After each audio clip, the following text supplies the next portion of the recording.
Hey everybody, I'm Tarl Yarber with Fixated Real Estate, and I'm here right now to tell you guys about a multiple exit strategy deal, because most of us, when we look at these houses, we'll think of one exit strategy only. Well, this property here is not only a great flip, it's a great BRRRR, buy, rehab, rent, refinance, repeat. It has a single family house in the back, a DADU, detached accessory dwelling unit, in the back, and on top of that, one more cool, super duper facet to this property is it has an extra tax lot on the side. Free and clear tax lot that we can build another single family home on. So I'm gonna go over with you guys how we bought this property. It's a very unique story about how we got this property. We thought it was gonna be a horrible deal when we first looked at it, but after we dug into it and we found the multiple exit strategies, we're gonna make it work, and we're gonna show you guys how we did that. All the rehab issues, this place was a mess when we bought it. We'll show you plenty of photos of that as well, the unique structure, how we had to set this thing up, and more. So let's get after it right now.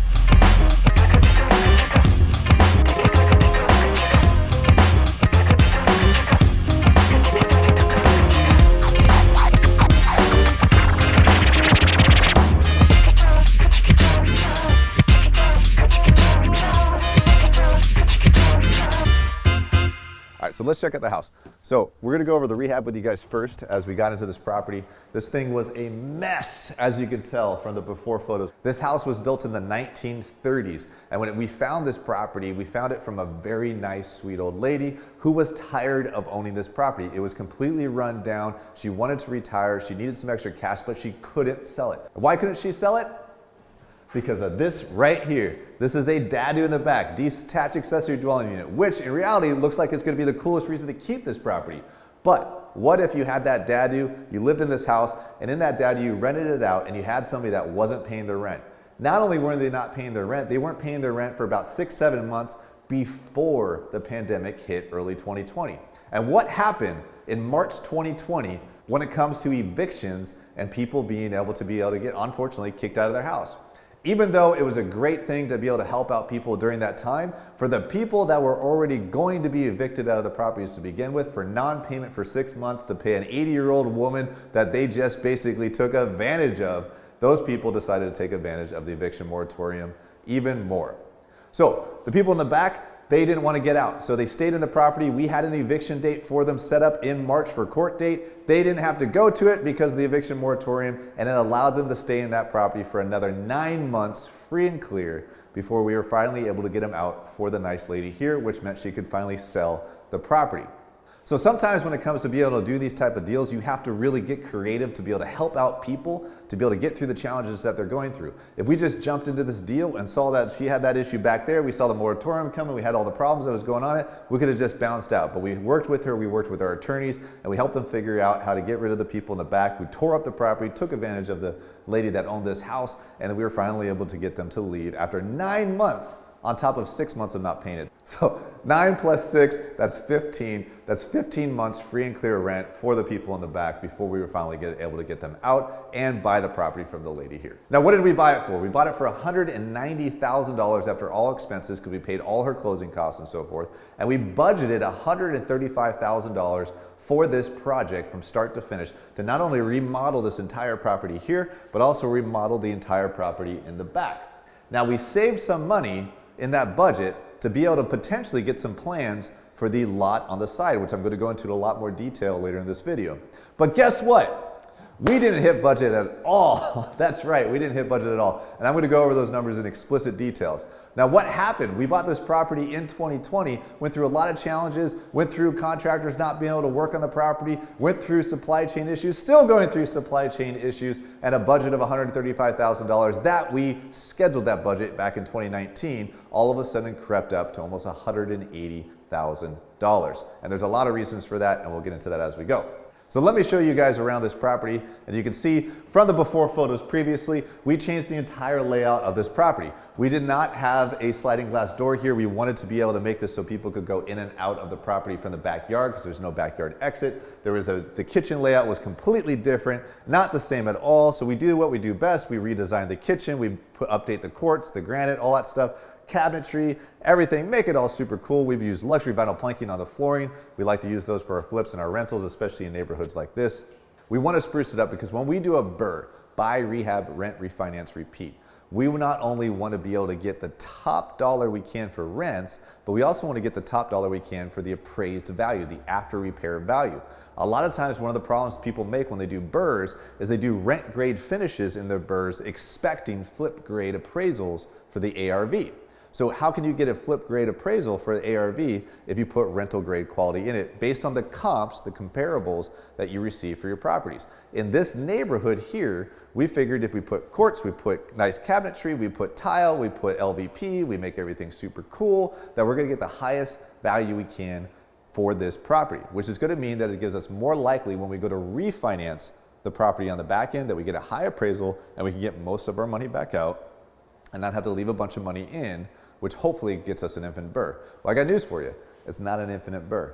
We're gonna have to leave a bunch of money in this deal, but is it still a good deal? And I want you guys to ask yourself that question when I go through this video. Is it still a good deal despite the fact we have to leave a chunk of money in this deal and we don't get it all back? But we still are gonna cash flow, and I'm gonna go over that too. So follow me around.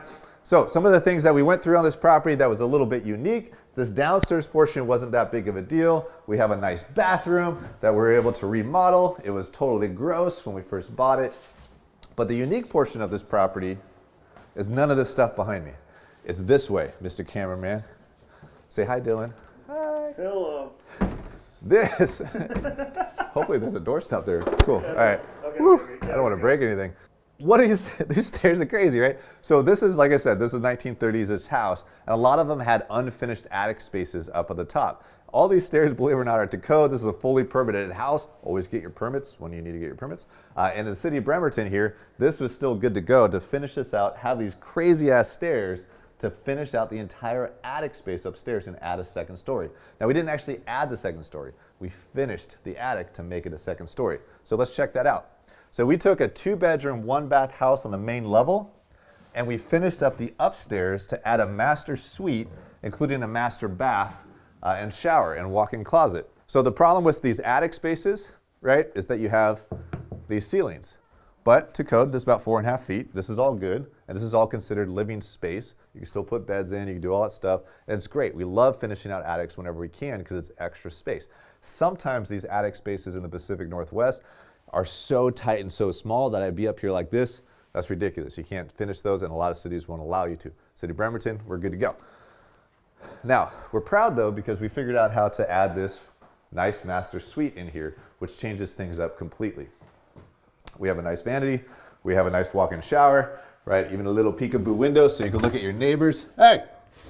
And then your walk-in closet, right? Yay! So this adds huge value to the property, makes it a 2-1, from a 2-1 all the way to a 3-2 with a master suite.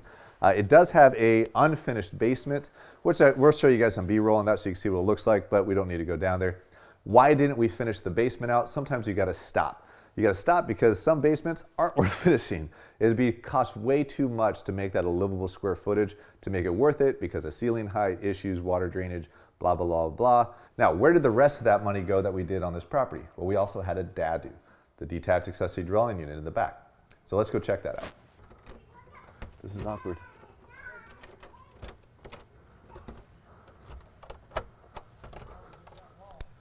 Who is it? Let's go. It's not opening. Oh.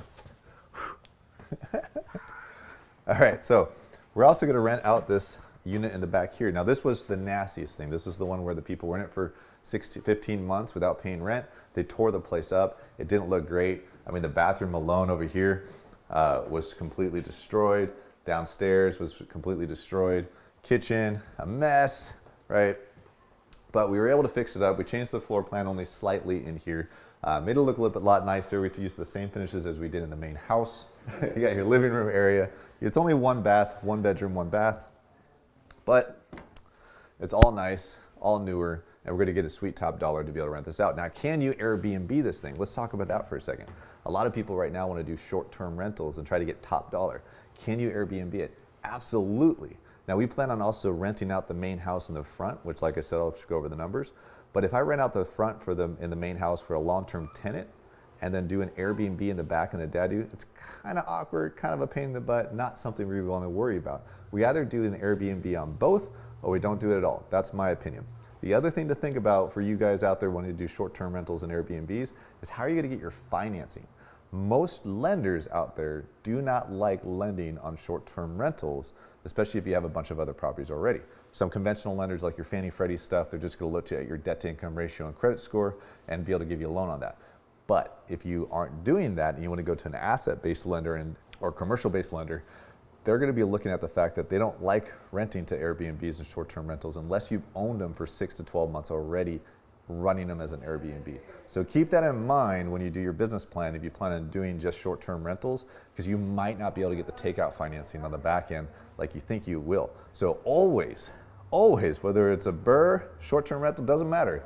Plan your exit strategy before you buy it so you can make sure you qualify for your refinance on the back end if your intention is to keep the property. All right, so we're gonna go outside for a second to show you guys something cool here in a second about the best thing about this deal that made us decide, yes, we're gonna keep it. Because I almost said no on this deal, but I thought about the long-term potential of this property. I said, what will my future self think?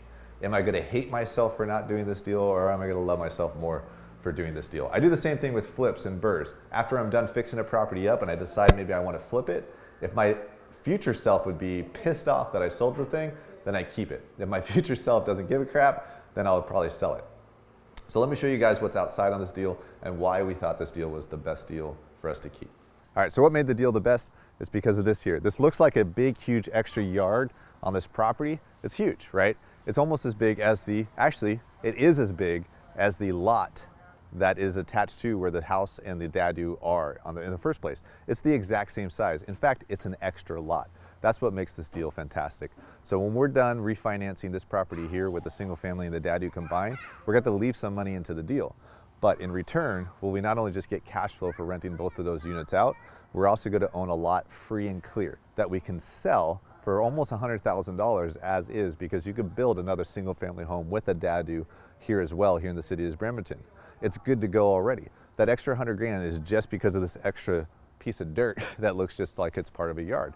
And when you're analyzing deals and you're looking for properties that all of a sudden in the neighborhood have smaller lots like the one that a single family home is on in the first place, but they have this big, huge extra yard, it might actually just be an extra lot. So that's what we looked for in this deal, and we were able to structure it in a way to where we got both for the same price as a single family home, and we're going to turn it into a potential single family home with a DADU as well. Worst case, if something happens, we can always just sell the lot alone and get an extra 100 grand out of it, maybe pay off the house sooner, who knows. So let's go into the numbers in full and in depth right now. All right, so we're gonna deep dive in the numbers now on this property. We've referenced some of the numbers throughout this video already, but this moment we're gonna go into them in explicit detail. For those of you guys watching this, if you guys are a BiggerPockets subscriber, make sure you guys ask some questions on the comment section of this video, because we do our best to come back and answer them as well. We usually get most of our questions when we go over the numbers. And for those of you guys that have been with BP for a while, help us respond to some of those questions as well and answer for some people too on the YouTube comments. That said, let's get into it. Now, just like anything, we got to start from the beginning. How did we buy this property and what did we buy it for?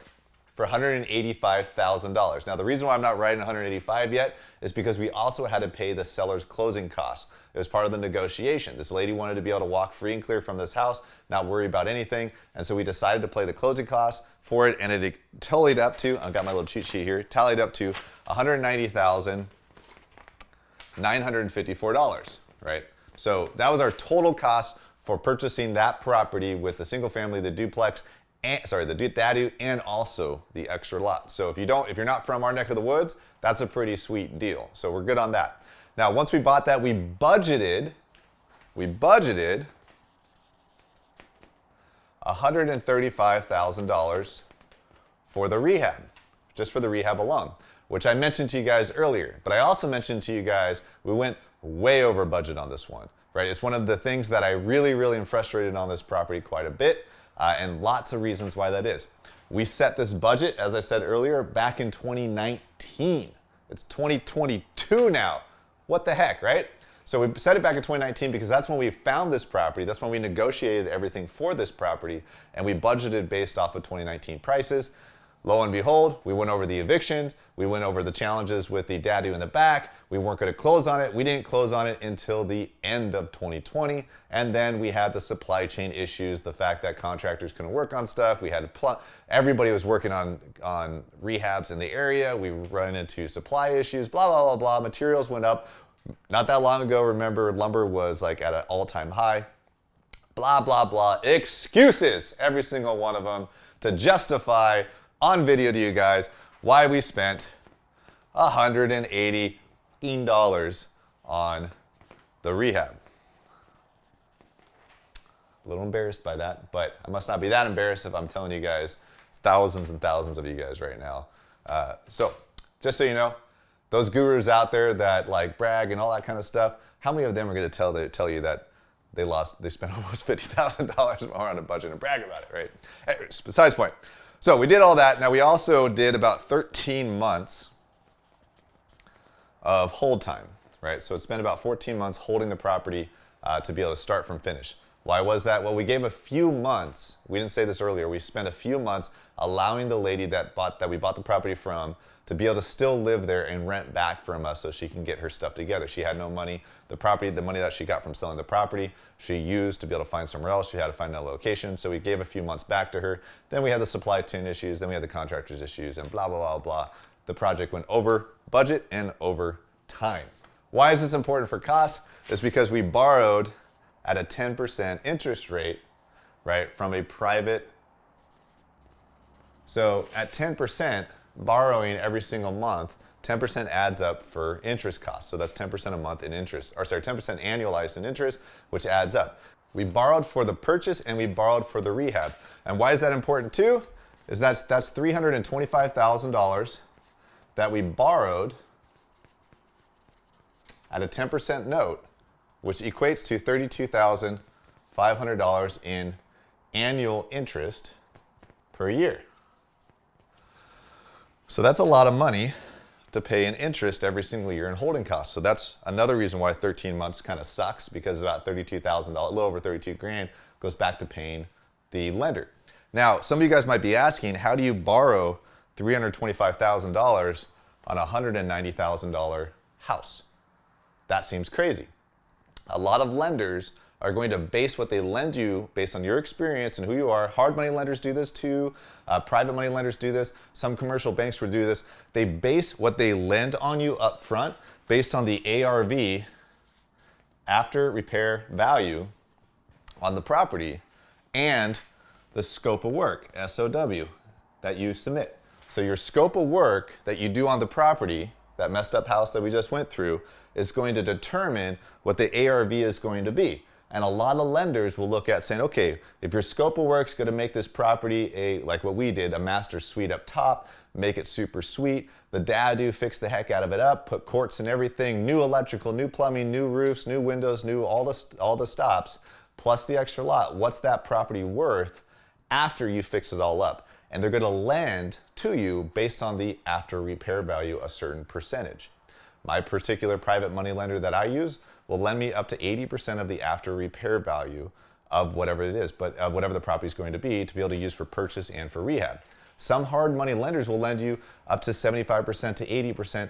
They'll even lend you 90% of the costs of the entire project and have you put only 10% down. That's another video for another time, so be on the lookout for that, because we'll make one for you guys breaking all those numbers down for you. And I'm sure there's more videos out there from BiggerPockets as well that might go into detail on that. But for now, know this. We borrowed $325,000, which included the purchase and the rehab. You add those up, that's roughly 325 grand. That's how we structure our deals. We try to do everything we can with no money out of pocket, leveraging private money lenders, which we'll do another video on that shortly. Now, I just want to give you guys hope though. If you guys are brand freaking new at this business and you're like, wow, how the hell do I borrow 100% financing? Well, that's not always easy to do, especially when you're brand new, because you have to have some experience. But there are people out there you can partner with. You can do joint ventures. You can raise capital. You can borrow money from other friends, family. There's ways to structure these deals so it limits how much money you have to put into it. But I do believe this full-heartedly. Last note on that, we'll get into the rest of these numbers. Having skin in the game, which is leaving money in the deal, is extremely important and builds confidence to people that you do business with. We're at a point in our business, we don't have to leave as much skin in the game because we have the experience, we find the acquisitions, we have the crews and management, all that stuff. But in the beginning, I had to leave a lot of skin in the game. I had to give away a lot of profit, or I had to leave a lot of money into the deal because I didn't have the experience to back up what we were borrowing. Hope that makes sense. We'll get in more videos in the future on that. Now, jumping back into it for the rest of the stuff, just to summarize again, Just quick numbers, $190,000 for the purchase, $180,000 for rehab, right? Now when we do a BRRRR, buy, rehab, rent, refinance, repeat, our ARV is going to determine what our appraisal value is. Now we are assuming a ARV, or in this case an appraisal value, of $475,000. Oops. You guys know what I'm doing, $475,000. That's what we're hoping that the appraisal is going to be on this property. We'll have the appraisal in a couple weeks. Pretty sure it's going to be $475,000. It might actually be $500,000. The market's been crazy lately, but we're going to get at least $475,000 on this appraisal. Why is this important? Well, it's extremely freaking important because it's going to help you figure out how much money you have to leave into a BRRRR project. And what does that mean when you leave money into a deal? Well, we all want to do an infinite BRRRR. An infinite BRRRR is where we fix up a property, and when we refinance, we get all our money back, which means we have no money into it. Our fearless leader, Brandon Turner with BiggerPockets, who coined the BRRRR strategy to begin with, would always talk about an infinite BRRRR. I've done those. I've done videos of those before. A lot of people have done infinite BRRRRs, and they're fantastic. You get all your money back, have no money into it, and you cash flow monthly on the rentals. Now, traditionally, most of us landlords have to buy a property and put 20% down to be able to buy a property. That's normally how you buy a property. You buy it, put 20% down, rent it out, you get some sort of rate of return on the money you left into it. Now, a BRRRR that you have to leave money in is still a great BRRRR, right? And I'm going to go over that because that's what's happening here. The ARV, the appraised value, is going to dictate the loan amount that you can get. Now, most lenders these days, if I get a $475,000 appraised value, they're going to give me a loan based off the loan to value of the property, and it's going to be somewhere between 75% and 80% of the LTV of the appraised value. Whether it's 75 or 80 is going to be determined on which bank you're going to, which lender you're using, blah, blah, blah. Is it asset-based DSCR lender, which is debt service coverage ratio lender, which could be a community bank or a institutional lender, an asset-based lender? Or is it going to be a conventional financing, which is through like Fannie, Freddie, and so forth? They don't care about your DSCR at that point. They care about you, your debt-to-income ratio, and how much money you make, and your credit score. So depending on who you're going with, it's going to depend on whether you get 75 or 80% LTV.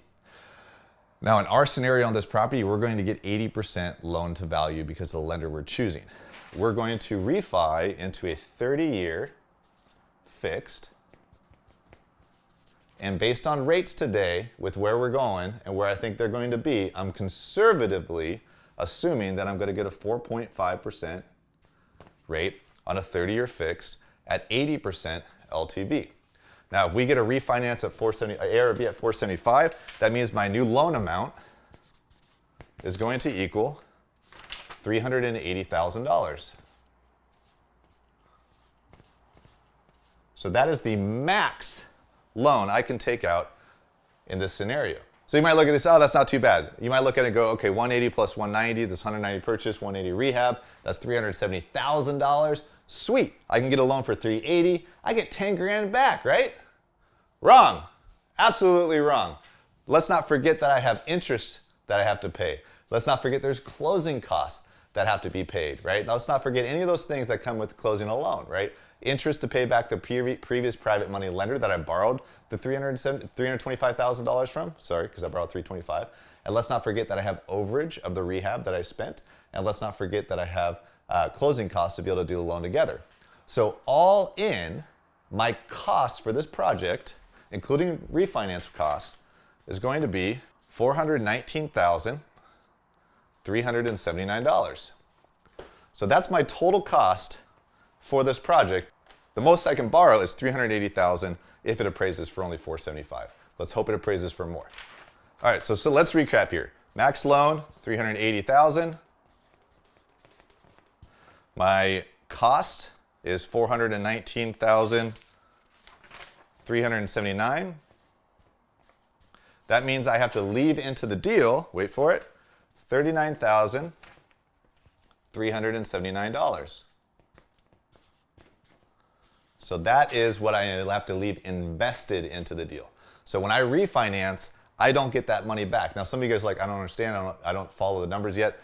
I've already paid this money. This money's out of pocket already, right? I paid it in the overage and rehab, paying for more than what I borrowed from the original lender. This is already out. This has already been spent into the deal to make it work. When I refi, I'm not gonna get that money back. I'm gonna have to leave it into the deal, right? So I'm gonna invest it. Just like a normal landlord would do, you invest in real estate. This is what we do, so we're investing money. Now, what happens, let's talk about the negatives of BRRRR.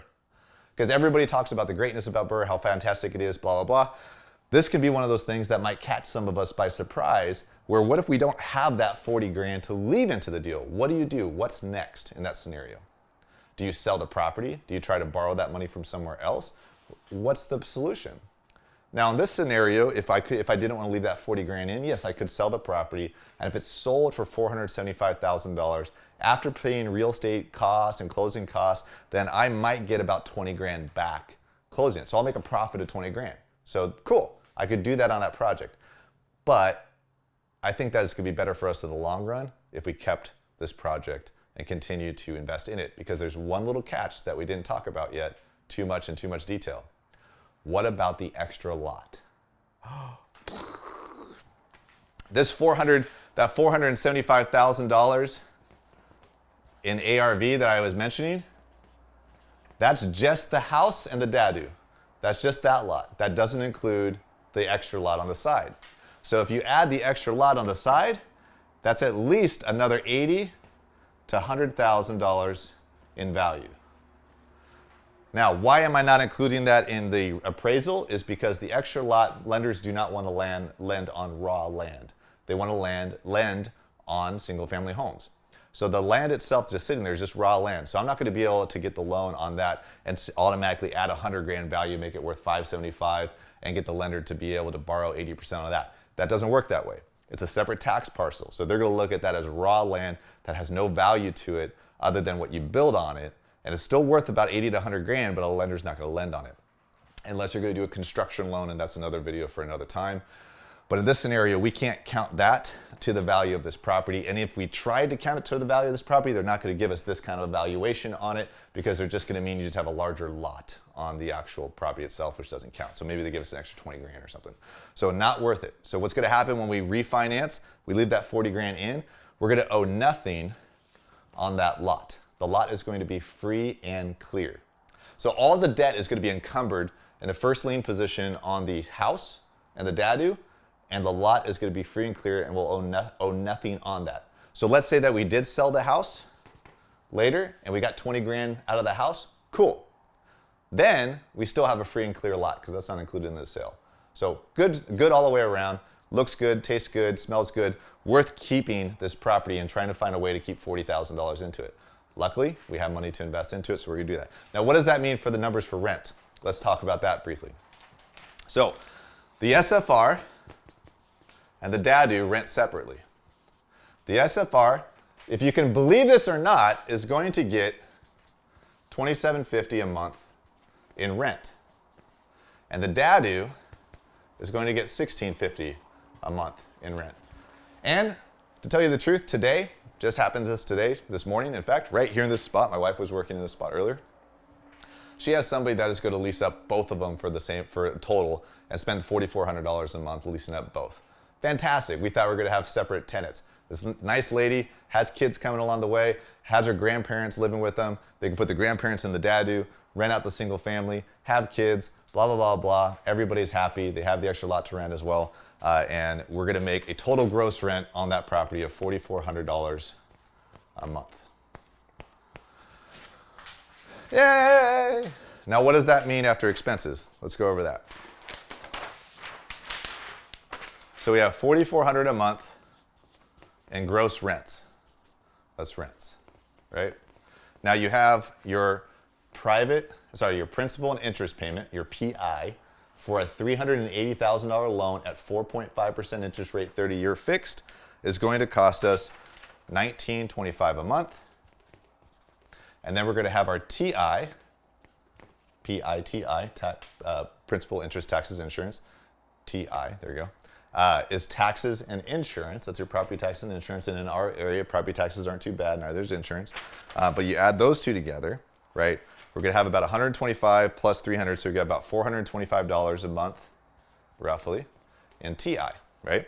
Now, we also have landscaping that we have to do on this property. That's landscape. Because we're treating it like a duplex, so we're just going to pay that. And we also have a property management fee of 8%. That's a PM fee. We're going to pay property management. Now, where it's actually technically our property management company, but we're paying it to ourselves. That's another $352 a month. So we're going to tally these up, and that is $29.02 in costs, right? All operating costs for that project. Now, $29.02 into 4,400 brings us to a net of $14.98 a month in NOI. And we're calculating that net operating income, including our lending costs. So in reality, NOI is higher because sometimes people calculate NOI before mortgage costs and stuff like that. Your lender payment. I'm just going to say we calculated the whole thing. So that's our net, right, at the end of the month. So every month we're getting $14.98 a month. Now, for those of you guys that have been watching these long enough and blah, blah, blah, somebody's going to say, well, what about CapEx? What about vacancy? What about all that other bullshit that's out there that you have to calculate in to know it's a good property or not? Look, I don't calculate that crap in my BRRRRs. You can. If I was putting 20% down on some property in the Midwest that I've never seen before, you're damn right I'm going to calculate capital expenditures and I'm going to calculate vacancy and all that crap. But I just spent 13 months making this property the best freaking property there ever was. Brand new windows, brand new roof, brand new electrical, brand new plumbing, brand new everything is brand new. There's no capital expenditures. We already did it. It's a brand new house. So no, I'm not going to calculate CapEx. And vacancy, I don't have vacancy right now. It's been empty for 13 months. It's part of the deal. I'm about to rent this thing out for 12 months, no problem, right? So no, I don't calculate that crap. You should though, if you want to, right? I'm not going to on my BRRRRs. Our other rentals or other properties that we invest into in other states that we don't do BRRRRs on, yes, we absolutely calculate that stuff. I don't. And I'm only saying that because some of you guys comment otherwise. I just thought I'd put that into a video this time, and why not? Okay, so what does that mean? $14.98 a month. That equals $976 a year. Yay, $18,000, right? Now, how do you calculate what your ROI is, rate of return? If we're making almost 18 grand a year on this property and we left, where is it? $39,379 into it. You calculate ROI by taking $17,976 and dividing it into the money you left into the property, and that's going to equal a 46% ROI. Who wouldn't want a 46% annualized rate of return on their money? So an infinite BRRRR, no, that's not happening here. But the 40 grand that we're leaving into the deal is going to net us a 46% annualized return left on that money. And we're going to have an extra lot worth 80 to 100 grand. And we still have 20 grand left as a net profit into the deal too. So we have about 100 grand of equity combined. And we also getting a 46% rate of return on the money. I think we're going to keep this thing for quite some time. Because what if, just imagine, another world where I decide to build on that extra lot. I'm going to take the money from this property that we keep, this 18 grand, and hey, I can use that enough money here for a down payment to help pay for the construction on the lot next door. Or I can buy hats. I don't know. I could do something fun with it, right? But the reality is we can reinvest this money back into other deals. We're getting 46% on the money that we left into it. Okay, somebody is vacant for a month or two. I think we're going to be just fine to pay the mortgage payment, right? It's all buffered in there at the end of the day for us. And one day we might build a duplex, maybe a single family with a DADU on the lot next door. Or who knows, maybe we'll just sell the lot to a builder, take that 100 grand and pay down the loan on this thing, on the house, and reduce our costs even more to begin with, and maybe pay the house off one day. The best part about all this, guys, is you get to choose what you do with your investment strategy. Our choice, I just get it to this point and I'll deal with the rest of the crap later, right? I'm happy, I piece out. My property management, which is my wife, handles the rest of that. And one day I'll deal with this property more and that extra lot. But today, I'm not gonna do that. I'm done with it. So that said, Come check us out our future videos with BiggerPockets, past videos. Make sure you comment, like, subscribe. Make sure you guys follow me on Instagram at Tarl Yarber. We have more content there. And BiggerPockets is awesome, so make sure you guys comment on this video, ask questions. I went over a lot here. There's a lot of numbers, right? Some of you guys might still be watching. Some of you guys might still be following, and hopefully you are. And if you are, ask questions, and we'll do our best to answer. We'll see you guys on the next video.